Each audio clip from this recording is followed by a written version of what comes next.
예, 시장의 변동성이 또다시 코스닥 중심으로 커지고 있는데요. 소신을 지키며 투자하는 법을 배웁니다. 민재기의 역발상 투자 KB증권 프라임센터 민재기 팀장님 모셨습니다. 어서 오십시오. 네, 안녕하세요.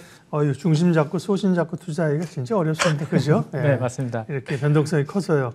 일단은 신용 부담 등으로 오늘도 이제 코스닥이 많이 흔들리고 있는데요. 네. 변동성이 언제쯤 좀 사라질 수 있을지 시장 체크해 주십시오.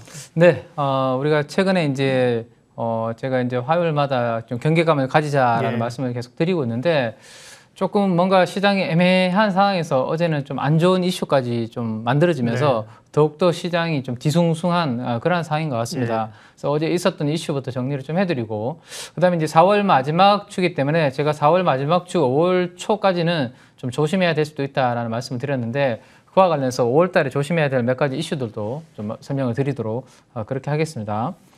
자, 일단 어제 이제 그 SGG 증권이라는 창구를 통해서 장 초반에 한 9시 20분부터 30분 사이에 대규모로 이제 매수보다 매도가 더 많이 쏟아지면서 지금 오른쪽에 보시면 대부분 마이너스로 이렇게 수량이 잡히고 있습니다. 이게 다 SG증권으로 매도가 나온 수량을 이야기하는 건데요.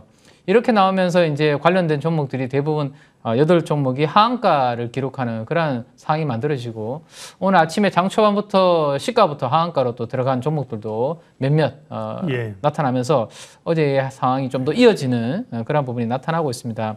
이게 좀 어느 정도 좀 진정을 찾아야 시장이 또 어수선한 하나의 이슈가 좀 사라진다라고 볼 수 있을 것 같은데 어제 하한가에 들어갔던 8종목들을 제가 이제 특징들을 이렇게 한번 표로 만들어서 뽑아보니까 이런 특징을 좀 가지고 있는 것 같아요. 일단은 이제 뭐 어제부터 이야기가 많이 나오고 있지만 하한가 들어간 대부분의 종목들이 신용 잔고율 자체가 평균보다 많이 높은 종목들이 대부분이다라는 것은 이미 좀 알고 계실 것 같고요. 그 다음에 하나 특징적인 부분은 이제 거래량 측면입니다. 지금 제가 노란색으로 이렇게 조금 칠해놓은 종목들이 보면 거래량이 5만 주도 채 안 되는 평균 거래량을 보여주는 종목들이고 이들이 아침부터 오늘도 또 하한가에 바로 들어갔고 상대적으로 그래도 거래가 좀 됐던 하림지주라든지 다올투자증권 같은 경우는 아침에 이제 그래도 거래가 좀 터지면서 손바뀜이 일어나는 그런 모습들이 좀 나타났거든요. 그래서 이게 좀 유통 주식수가 적고 거래량이 작은 종목들 그다음 최근에 1년 동안의 수익률을 보시면 적어도 100% 이상, 200%, 300% 이렇게 올랐던 종목들이 한순간에 조금 어제 무너지는 모습이 나타나니까 시장의 분위기가 매우 좀 험악해지는 그러한 흐름이 나타났고 오늘까지도 이 부분이 좀 이어지고 있는 것 같아요. 제가 아침에 이제 자료를 이렇게 몇 가지 체크하다 보니까 삼천리 같은 경우, 그 다음에 서울가스, 대성홀딩스 이런 종목들은 사실 좀 유틸리티 관련주죠. 가스 관련해서 그렇죠. 에너지 관련된 기업입니다. 그래서 뭐 BPS라든지 주당 순자산 가치라고 할 수 있죠. 그런 부분들을 제가 이렇게 체크를 해보니까 오늘 하한가 가격이 이제는 BPS보다 낮은 가격으로 이제 떨어져서 PBR 1배 밑으로 이제 떨어지게 되더라고요. 이틀 동안 60%가 빠지니까. 그래서 이게 우리 가치 투자자 입장에서는 PBR 1배보다 이제 많이 싸졌기 때문에 장기적으로 보면 이제는 기회인가 아니냐 이런 생각들을 하실 수도 있는데 이게 뭐 조사 이야기도 나오고 하니까 아직까지는 이게 여파가 어디까지 이제 이어질지 그리고 오늘 이런 부분들이 어떻게 이제 좀 해결되는지는 좀 더 지켜봐야 되지 않을까 싶고 좀 안정적인 흐름을 보여주면 시장의 투심도 좀 회복될 수 있는 부분에 도움이 될 것 같다라는 거 한 가지 말씀을 드리고요. 어제 저런 흐름이 만들어지니까 이제 신용 잔고율이 높은 종목들은 당연히 이제 많은 분들이 이제 걱정을 하시겠죠. 그래서 신용 잔고율이 10% 이상 되는 종목들을 뽑아보니까 빨간색으로 칠해놓은 종목들은 이미 어제부터 이렇게 하한가 간 종목들이고요. 그 나머지 종목들도 신용 잔고율이 10% 이상 되는 종목들이다라고 보시면 됩니다. 그래서 단기적으로는 주가가 이렇게 계속 빠지게 되면 신용 잔고율이 높은 종목들부터 먼저 약간 이슈가 생길 수 있으니까 그런 부분들은 종목들에 대해서 한번 체크를 좀 해볼 필요는 있다라는 생각이고요. 자, 이게 이제 제가 최근에 뭐 계속 화요일마다 보여드렸던 그래프인데 이때부터 계속 말씀을 드렸던 것 같아요. 코스닥의 신용 잔고가 노란색 그림인데 코스피를 넘어섰다. 말씀하셨죠. 네, 계속 보고 있었는데 어제 기준으로 이제 체크를 해보니까 두 시장 합해서 이제 20조 원을 넘어서고 있고 여전히 코스닥 신용 잔고는 10조를 넘어서 가파르게 상승을 하고 있는데 오늘까지 하면 코스닥이 지금 거의 4일 연속으로 지금 하락이거든요. 그래서 어제까지 지수 기준으로 한 6% 빠졌다면 종목들은 우리가 한 곱하기 2 정도 최소 한 10에서 15% 정도 대부분 종목들은 빠졌을 것이고 오늘 이렇게 추가적으로 더 빠지면 이제 마이너스 15% 이상으로 이제 빠지는 종목들이 많이 증가를 하게 되면 아마도 이렇게 신용으로 많이 사놓은 물량들은 담보 부족이 서서히 만들어질 가능성이 있다라는 부분들 시장을 좀 압박하는 요인이다라고 보시면 될 것 같습니다. 그리고 이제 4월 말이라서 이제 5월 달에 이제 가장 많이 이야기가 들릴 게 결국엔 또 이 부채한도 아닌가요, 그죠? 예, 네. 그렇죠. 그래서 제일 많이 들리는 5월에 주식을 팔아라죠. 네, 네, 근데 그렇죠. 이제 네. 5월, 6월에 사실은 지금 잠재되어 있는 이슈가 미국의 부채한대였어요. 네, 네, 네, 맞습니다. 그래서 지난 시간에 세린 메이 관련해서 그래프를 몇 가지 보여드리기도 했는데.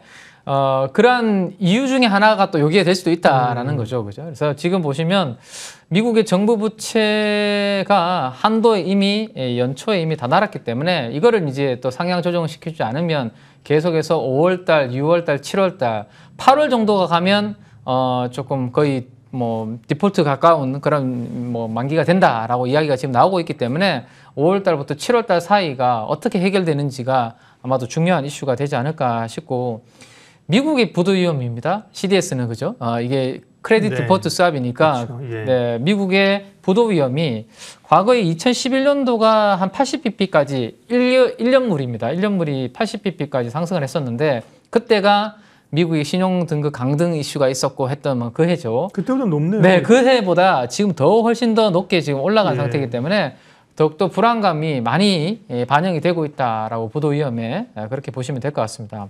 그래서 이런 부분들도 뭐 계속해서 변동성 요인으로 작용을 하고 있고요.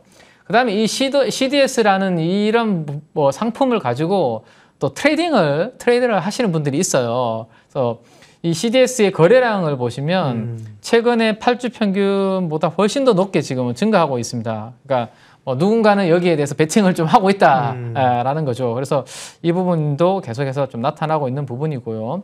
그 다음에 이제 만약에 이게 협상이 잘 안 돼서 시간이 길게 끌어져서 안 좋게 되면 경기에 대해서 불확실한 전망이 커지게 될 거고 우리가 장기 금리는 인플레이션도 반영을 하지만 경기에 대한 전망도 우리가 반영이 되어 있잖아요. 그래서 2011년도 때 미국의 장기 금리가 어떻게 됐는지를 보시면 그때 좀 잘 안 풀리면서 장기 금리가 이렇게 하락하는 모습들이 나타났었거든요. 그래서 이번에도 만약에 이게 해소가 잘 안 되면 경기에 대한 전망치가 좀 안 좋아지면서 장기 금리가 떨어질 수 있는 그런 부분에 하나가 체크해야 될 부분이고 그 다음에 이제 변동성 지수라고 할 수 있을 것 같아요. 정책에 대한 불확실성 지수 뭐 이렇게도 되어 있는데 2011년도에 많이 올라가는 그런 그림이 되었는데 이것 또한 앞으로 움직임 한번 체크를 해봐야 되고 당연히 불확실성 지수, 변동성 지수가 커지면 미국의 주가는 흔들리게 만드는 그런 요인이 될 수밖에 없겠죠.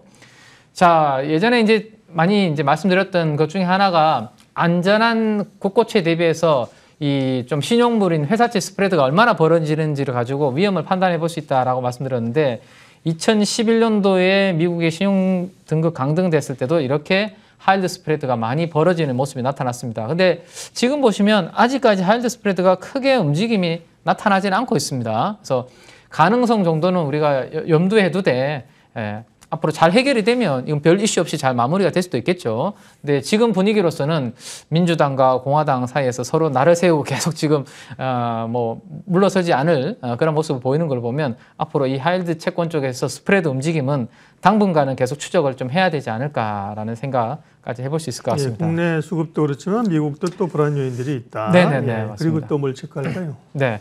그리고 이제 이 달러가 참 애매한 것 같아요. 이게 세상에서 가장 안전한 뭐 상품이라고 그러면 미국의 국채, 그다음에 통화 중에서 미국의 달러라고 할 수 있는데 이 해당 국가가 부도가 난다라고 하면 아무도 이 달러를 가지고 싶지는 않을 겁니다, 그죠? 이 통화를. 그래서 2011년도에 살짝 이렇게 주춤했다가 다시 올라가는 그러한 그림이었거든요. 그래서 이번에는 이제 100일 정도 수준에서 최근에 좀 머물러 있는 상태인데 과연 안전자산 선호 현상으로 달러가 강해질지 아니면 이제 미국의 이 통화를 회피하자라는 움직임으로 약하게 될지 그거는 우리가 앞으로 계속 추적을 좀 해봐야 될 부분인 것 같고 또 하나 이게 이제 오늘 2차 전지 쪽에서 변동성이 지금 커지고 있죠. 쏠림 현상에 대한 걱정이 많았는데 이게 이제 뭘 나타내냐면 우리가 앙드레 코스타놀이라는 이제 유럽의 전설적인 투자자분이 예. 항상 이야기하신 게 뭐 주인하고 강아지가 산책할 때 앞서거니 뒤서거니 일어나는데 먼저 가치보다 가격이 앞서 나간 부분에 있어서는 조금의 되돌림이 있어야 되지 않나라는 이야기들을 시장에서는 하고 있습니다. 그래서 연초 이후에 3월 달까지 4월 중순까지 많이 시장이 달려왔었고 5월 달에는 역사적으로 다시 한번 제가 그래프를 가지고 왔습니다. 지난주에도 보여드렸는데 이 확률적으로 이게 뭐 반복한다라는 무조건적인 건 없지만 그래도 이러한 부분들을 염두에 둔다라면 4월 말 5월 초는 여전히 좀 조심해야 되는 게 맞지 않나라는 생각 말씀드릴 수 있을 것 같습니다. 네. 자, 시장에 대한 체크 포인트들. 지난번에는 이제 SBB 사태 나오면서 이게 사실은 시스템 위기냐 이걸 체크할 지표들을 쭉 말씀해 주셨잖아요. 네네네. 그 문제는 지나갔는데 또 다른 지금 이제 악재들이 있습니다. 수급은 이제 2차 전지, 반도체 이런 쪽에서 특별히 2차 전지 수급들이 다른 쪽으로 좀 확산이 되고 있지 않습니까? 네네네네. 그러면서 뭐 방산이라든지 네. 정책 테마들도 움직이는데 이렇게 수급이 다른 쪽으로 가면서 좀 관심 가져볼 만한 테마나 종목 좀 알려주세요. 네네네. 먼저 요거 간단하게 요 그림만 잠깐 말씀을 드리면 지금 오른쪽 그래프가 뭐냐면 네. 2차 전지 업종이 코스피 대비해서 순이익 비중과 시가총액 비중이거든요. 시가총액은 16%가 넘었었는데 비해서 순이익은 6%밖에 안 되면서 괴리가 많이 벌어졌습니다. 네. 그래서 이게 이제 쏠림 현상이 좀 완화될 가능성이 있고 거기에 많이 영향을 줬던 게 코스닥이잖아요. 코스닥의 시총 상위 종목들. 그 코스닥이 하락을 하고 코스피가 상대적으로 잘 버텼을 때 우리가 볼만한 ETF 중에 이런 ETF가 있습니다. 아, 그렇게 합성된 것도 있어요? 네네네. 그래서 코덱스 롱의 코스닥 네. 숏? 그래서 연초부터 3월 달까지 코스닥이 상대적으로 강했잖아요. 네네. 그때 이 ETF가 엄청나게 안 좋았죠. 네. 근데 최근에 보시면 코스닥 대비해서 코스피가 선방을 하고 있습니다. 네. 그러면서 이 ETF는 지금 바닥을 치고 이렇게 올라가고 있거든요. 이 ETF의 동향을 통해서 코스닥과 코스피 대비해서 상대 강도를 한번 비교해 볼 수가 있고요. 네.